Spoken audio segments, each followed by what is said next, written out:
name is Sarah Overton. Again, I am the production manager for The Dream Unfinished, and I am here with Un Lee, The Dream Unfinished co-founder and executive director. Today, we're going to speak a little bit about instruments for change. So we'll speak about statistics related to Black maternal and infant mortality rates, and then the initiatives and campaigns that are related to this topic. So first, in our Instruments for Change segment, I want to speak very explicitly on some of these facts about Black infant mortality rates in the United States. So in 2018, the infant mortality rate in the United States was 5.7 deaths per 1,000 live births. This is from reporting by the Center for Disease Control, the CDC. More than 21,000 infants died in the US in 2018. And the 5 leading causes of those infant deaths were birth defects, preterm birth and low birth weight, maternal pregnancy complications, sudden infant death syndrome or SIDS, injuries. And in the CDC study, these infant mortality rates by race and ethnicity were at 10.8% for non-Hispanic Black infants. Native Hawaiian or other Pacific Islander infants were at 9.4%. American Indian Alaskan Natives were at 8.2%. Hispanic infants were at 4.9%, non-Hispanic white infants at 4.6%, and Asian American infants at 3.6%. And we know now that some of these infant deaths are really considered a part of what we think of as the social determinants of health. So socioeconomic status, education level, employment, occupation, income, they're all fundamental determinants of health factors because they influence other intermediate factors. And I think that we're seeing a lot of that now with the pandemic as well. So Un, I wanted to check back in with you after hearing some of those statistics. And really thinking through how these things are affecting our world today and relate to the pandemic. I was wondering if you had any thoughts just kind of on this topic and how TDU is really bringing in some of these ideas into its music making practices. Yeah, no, of course. And I think that, Sarah, you and I should both offer the disclaimer that at the end of the day, we're classical musicians. So it's not like we're like the end all be all on this topic on any means. But, given that, of course, with COVID, there are these very obvious and blatant health disparity outcomes between different ethnic groups, specifically that unfortunately, people of color, largely Black Americans, are overwhelmingly and disproportionately impacted by COVID. And so we wanted to not only, of course, be present-minded around this because it's obviously very much a part of what is our lived existence right now. But then also, COVID really is in many ways a symptom of broader issues. And so, there are health disparity outcomes between different ethnic groups, period. And, I think some of the numbers that you just shared, it's just shocking. Like when you say non-Hispanic Black, the infant mortality rate is 10.8 versus non-Hispanic white 4.6. That literally means that if you're a Black infant, you're twice as likely to, unfortunately, succumb to some kind of illness and mortality rather than if you were in a different population or demographic. And I know that, just anecdotally, this has been something that's very present. I was talking about this week's episode to an old coworker of mine, and she's a woman of color and she has Black friends. And she said that she's spoken with some of her Black female friends who've said that they're scared to have a child. And then, actually, we have a contact at one of our venues in Queens. I think you were on that call, actually. And he was sharing that his the contact for the venue, his wife is a doula.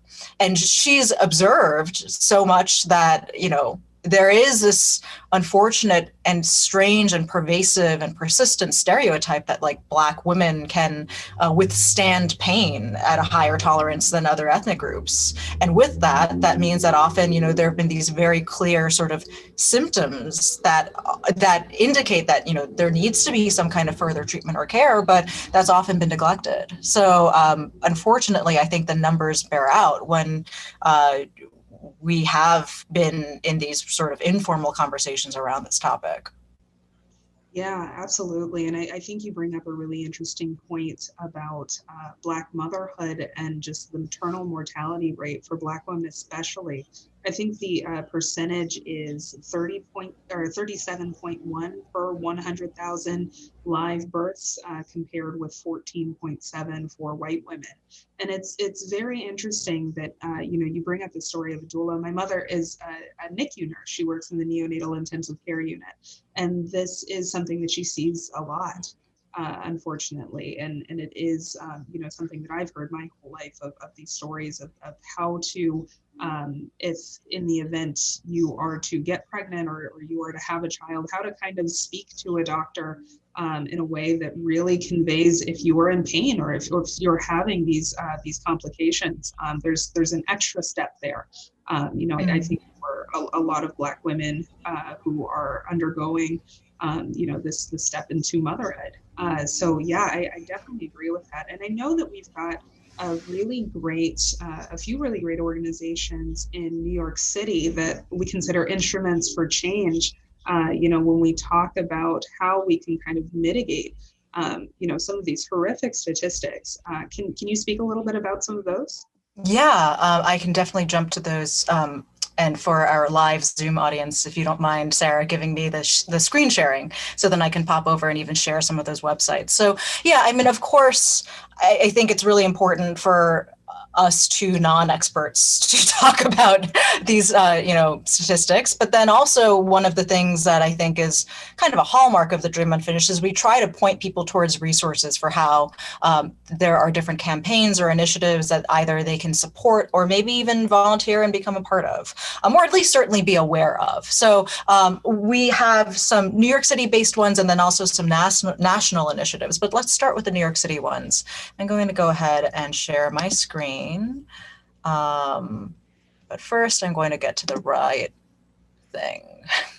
All right, so we have a few organizations that we've just done literally like 15 minutes of Googling, guys. So like if we classical musicians can find this in an internet search, then I'm sure that if you dig a little bit deeper, you can find some things too. But we were really pleased to find at least these 3 New York City based resources that I think could be super helpful. So this is Somos. And as you can see, it just says it right here. It's a network of 2,500 providers in 4 out of our 5 boroughs, and they come together to ensure better healthcare for Medicaid members. So it's got this whole host of providers that you can be working with.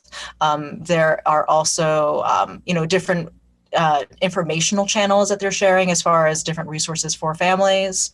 And I think, they have been, if anything, working double time in the COVID pandemic and all of that. So, and not only are they specifically geared towards folks who, are covered by Medicaid, but as you can see, they're making a real effort as far as working across different communities and demographics. So having practitioners who are available to work with patients in a number of different languages. As you can see from that map, I mean, they're really trying to be in areas that need to have high quality healthcare.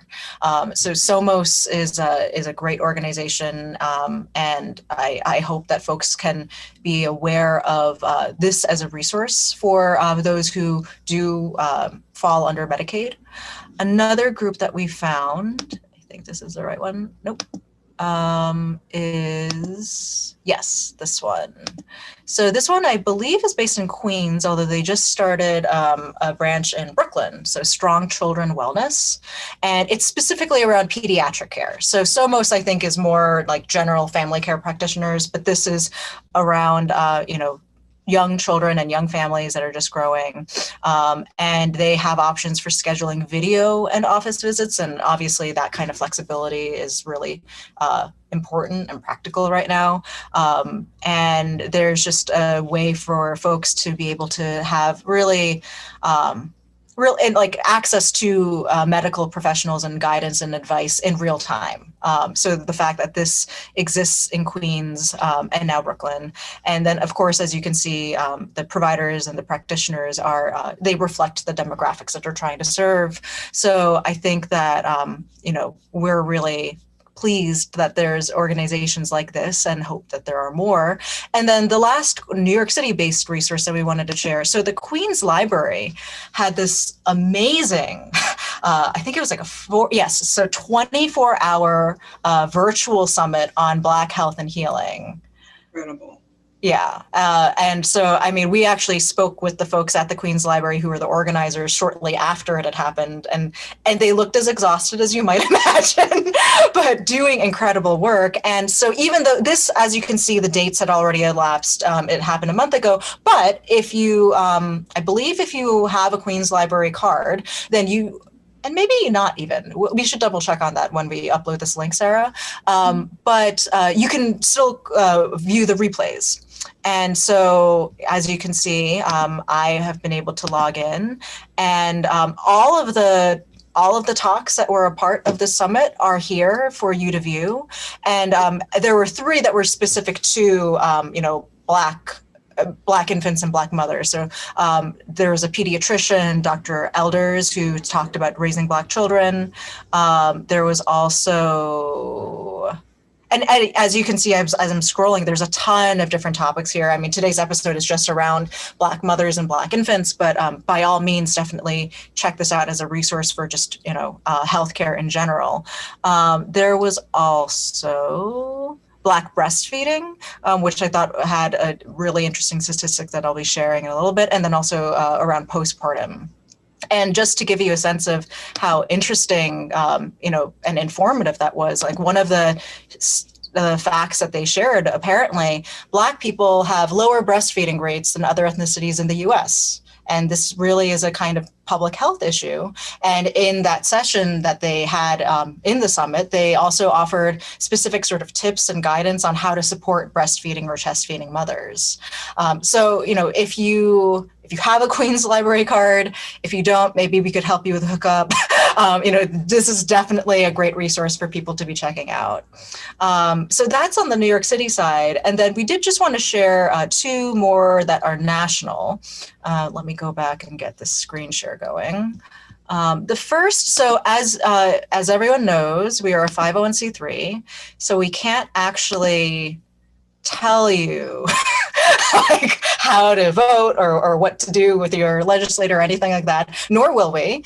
We do just want to let you know that there is this Black Maternal Health Momnibus Act. It's actually very new. I think it was just introduced maybe 3 weeks ago, and it is up for vote. So just so you know that it's out there and that it has its own website where you could learn a whole lot more about it. And it's been getting a good amount of press. It's been introduced it was introduced in 2020 initially, and it, I think, just sort of fell through the wayside along with all sorts of other things when COVID hit. But it has been resubmitted very recently by Representative Underwood, Adams, and Senator Cory Booker. So again, we're not going to tell you what to do with this, but just know that it exists. And if you are curious about this topic, then you may very well may be curious about this particular omnibus bill as well. So that's one national resource to be aware of. And then the other is this group called National Birth Equity Collaborative. And so, I think it's somewhat similar as far as the New York City-based organizations that we've had, except it is, of course, working across the country. And it's really specifically geared towards, SOMOS and Strong Children Wellness were more sort of generally geared towards people of color, whereas this birth equity, this group is based primarily towards serving Black maternal and infant health. So we will definitely be dropping all of these links into the videos afterwards so that you are aware of these resources and can do a little bit more of your own digging and looking around. But that's where we are as far as instruments for change, the stats about these issues, and then some ways in which you can actually get involved yourselves. Yeah, thanks so much for those resources. And like you said, we'll be dropping these links in the chat for anybody interested in this topic and who wants to learn more and think more critically about these issues as well. And what I love too about these instruments for change, it's not just about the statistics. We recognize that the statistics are the root of this issue, and they're very much here to help the individual person going through these individual things, and it's so encouraging that these resources are out there. So again, we'll be dropping these links in the chat, and we'll have those for you to look at. So thanks again for tuning in. We look forward to speaking with you all again. If you have any comments, questions, suggestions, please feel free to comment on our YouTube page. Go ahead and hit that subscribe button.